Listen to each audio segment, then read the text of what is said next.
fun and fine to have this special music. Thank you so very much. The text today is from both the Hebrew and the Christian sections of the Scriptures, so we'll start with the Hebrew in Isaiah. The people who walked in darkness have seen a great light. Those who lived in a land of deep darkness, on them has light shined. And then in the Gospel of Matthew, Jesus, preaching his one and only sermon, the Sermon on the Mount, said, "You are the light of the world. A city built on a hill cannot be hid. No one, after lighting a lamp, puts it under a bushel basket, but on a lampstand, and it gives light to all in the house. In the same way, let your light shine before others, so that they may see your good works and give glory to your Father in heaven." This is the holy word of God.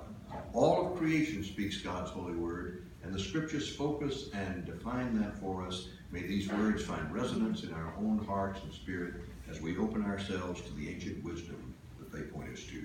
Thanks be to God for the holy word. Amen. Last weekend, the 41st President of the United States, George W. Bush, or H.W. Bush, passed away. And I know that all of you are much aware of that. I hope that you had the opportunity to experience the state funeral that was held at the National Cathedral in Washington, D.C. was it Tuesday, I think, of this last week, or Wednesday, Tuesday or Wednesday. I got to listen to it on my car radio as I was going from here to there, and I found it very moving. In fact, I wept as I listened to the testimony of his son, the other President Bush, speak so lovingly about his father.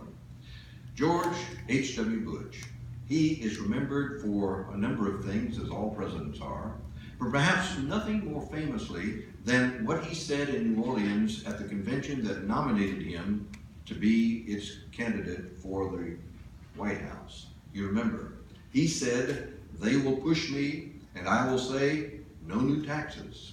And they will push back, and I will say, no new taxes. And they will push some more, and I will say, read my lips, no new taxes."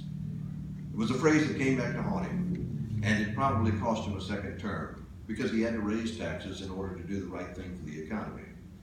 And so Mr. Bush was remembered for that, and it was much in the news. But George Bush was also, that day in New Orleans, inspired to offer another phrase that I think is really beautiful and so wise. He spoke about the world that we live in. He spoke about how we all come together to help one another. And he referred to that as 1,000 points of light. He said, this is his quote, "To a brilliant diversity spread like stars, like 1,000 points of light in a broad and peaceful sky." And near the end of his acceptance speech, he said that he would keep America moving forward, always forward, for a better America, for an endless, enduring dream, and 1,000 points of light. Mr. Bush took some ribbing for his use of that phrase, 1,000 points of light.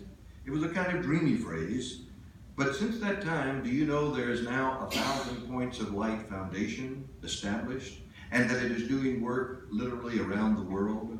That in over 30 countries there are Points of Light affiliates, that Mr. Bush's, one of his sons, Neil Bush, is the president of that foundation, and that it has contributed 30 million hours of service for a combined estimated amount of $635 million. Pretty good, I would say. Well, recalling that phrase, 1,000 points of light, seems to me so appropriate for this time of the year. Because we're in the holidays, the holy days, when a lot of different groups are going to focus on one of their main celebrations of the year. Just think about it. In less than a span of 2 months, we have, in different quarters of the world, Advent, we have Hanukkah, solstice, Christmas, Kwanzaa, Epiphany, and don't forget New Year's Eve. And one of the things that binds all of these different celebrations together is that each one of them, in some way or the other, wraps itself around light. Whether it's the light of a star, or the lighting of a candle, or the putting up of decorative lights on a Christmas tree. In the darkest time of the year, when the nights are the longest, this is a time when people go nuts for light, it seems to me. All over the place. If not a candle, then a string of Christmas lights, but we gotta have lights. And why not? because dark is sometimes awfully scary, and even a teensy tiny little bit of light can keep Miss Darkness's boogeymen at bay. So we light the lights. And maybe these light seasons that we are in are teaching us, saying something about the nature of us as human beings. That it's a way for us to celebrate something essential in the deepest part of ourselves. Because as far as we know, human beings have always been able to believe in more than they see. Have always been able to believe in more than they know has been possible, or they've been taught, or they've experienced, or they logically have assumed.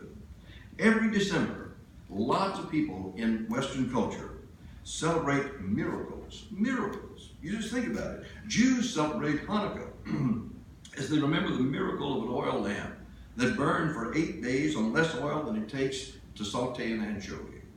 And Christians celebrate the miracle of the birth of a baby God who was conceived without the benefit of man or sperm, and we call it Christmas.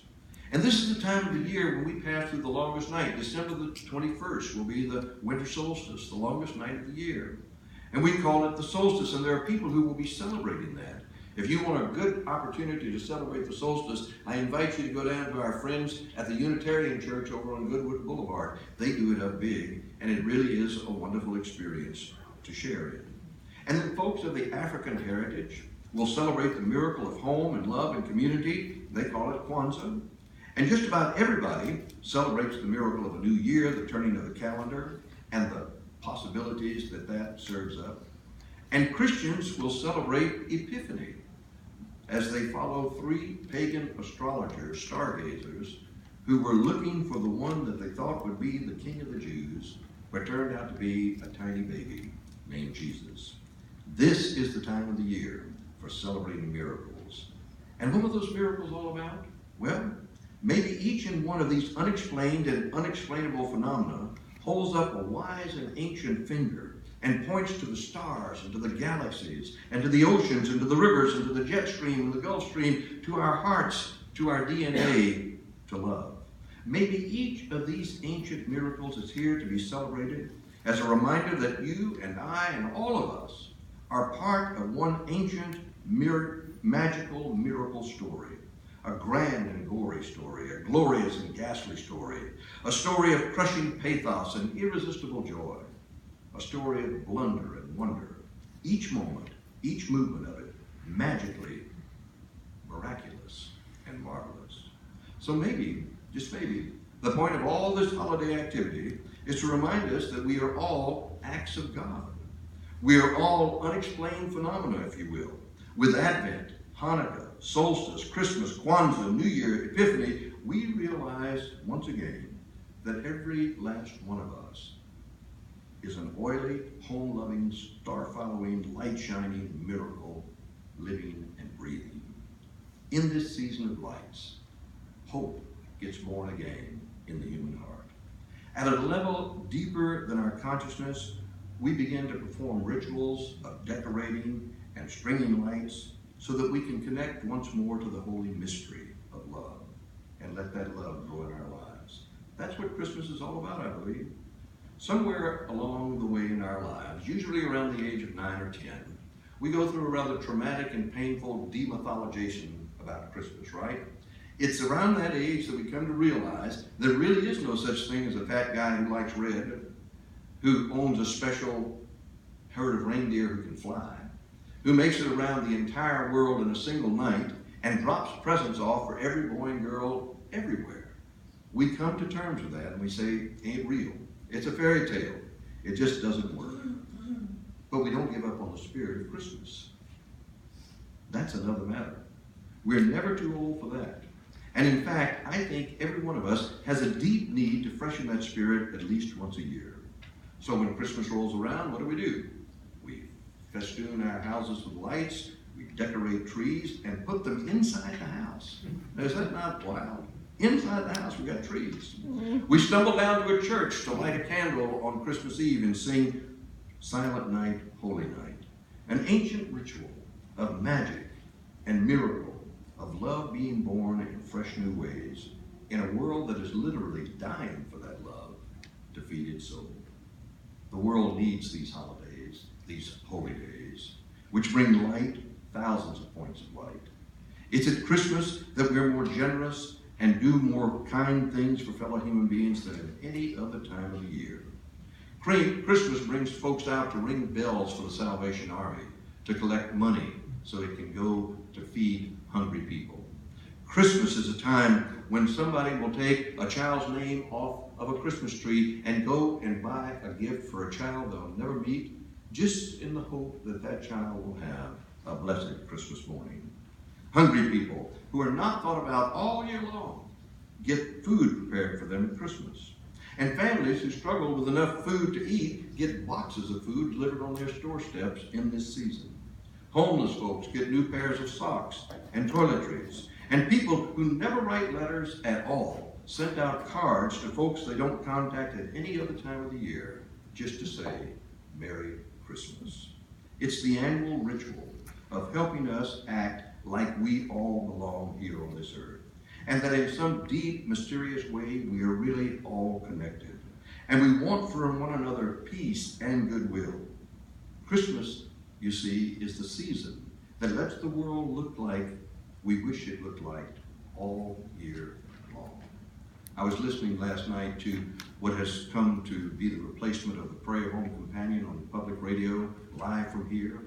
And the host was saying, they had it in New York, how New York had metamorphosed itself into a whole different demeanor because of Christmas. Decorations everywhere, marvelous lights. And the host said it, and he said it so well, and I said, amen, that's my sermon for tomorrow. He said, why can't we do this all year long instead of just for a week or two in the dark days of December? Maybe the best way to see Christmas is to see it as a rehearsal for life for all time. Once a year, we get to reset the button. We get to practice the way life could be if we honored love more seriously. Christmas is a kind of end-time celebration that invites and challenges us to let its spirit fill our lives for all time. Several Christmases ago, I took two little boys Christmas shopping. Why I did that, I have no idea. Because kids and me, we don't always G and haw very well. I mean, I think they're cute and I like them. I love little ladies over here, pat them. And so, I've never been a child person. But I took these two little kids, picked them up at their house, brothers, and the older one was always being beaten up by the younger one. It was that kind of strange thing. And so they got in the car, and the younger one punched his older brother and almost had him crying. I thought, this is going to be fun. And then the older brother said something to the younger brother that is profound, as only children sometimes can do. He said, Casey, when you see what I get you for Christmas, you're going to have to love me for the rest of your life. I said, bingo, that is Christmas. And that's exactly what God is about in this time of year. And this enactment of this birth in that stable, it's God saying, this is the gift. And in that gift, you receive my love. And I ask you to love me for the rest of your life. Oh, there's a kind of magic to this season. I'm in my 71st year. It's hard for me to put those numbers with myself, but it's true. I've had a lot of Christmases. But I'll tell you this, the joy, the mystery, the magic of it never gets old, never goes away. Last night, Suzanne and I attended a party at a friend's house in New Roads. And as I drove to that little burg up there on Falls River, the night had come, the lights were all to be seen on the houses. It is a magical little town, transformed by the beauty of the season's decorations. And some of you who are well-traveled have perhaps been to Jonesboro, Louisiana. It's up in the northern part of the state. Jonesboro, Louisiana is a paper mill town. It's about as ugly a town as you could ever find in reality.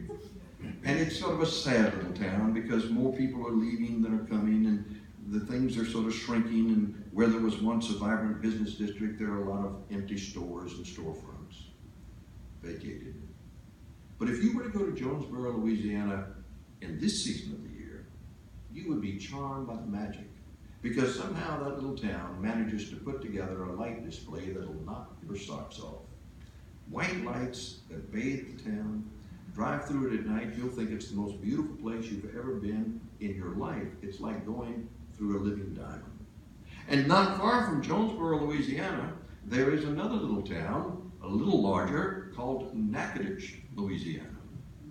I invite you to read Danny Heitman's column in today's Advocate about the lights there. It puts us on the map. Every year on the Cane River, they do this extravaganza of lights. And people drive for hundreds of miles to come and see that. The coldest I've ever been in my life was on the banks of that river when I was trying to get some girl to like me, and we shivered and huddled down, waiting for those lights to come on. I thought, if the blessed lights don't come on soon, I'm going to die out here. But I've done it over the years, gone back, because of the magic. What I'm trying to say is that there is magic in this season of the year, that this is a season that creates its own 1,000 points of light. I always resonated with President Bush's image when he spoke of points of light. I got the point that he was making, and I think that he was right, because what makes a people, a nation, great are the points of light, which are really the acts of compassion, the deeds of love, the giving from generous hearts to make us better for all human beings.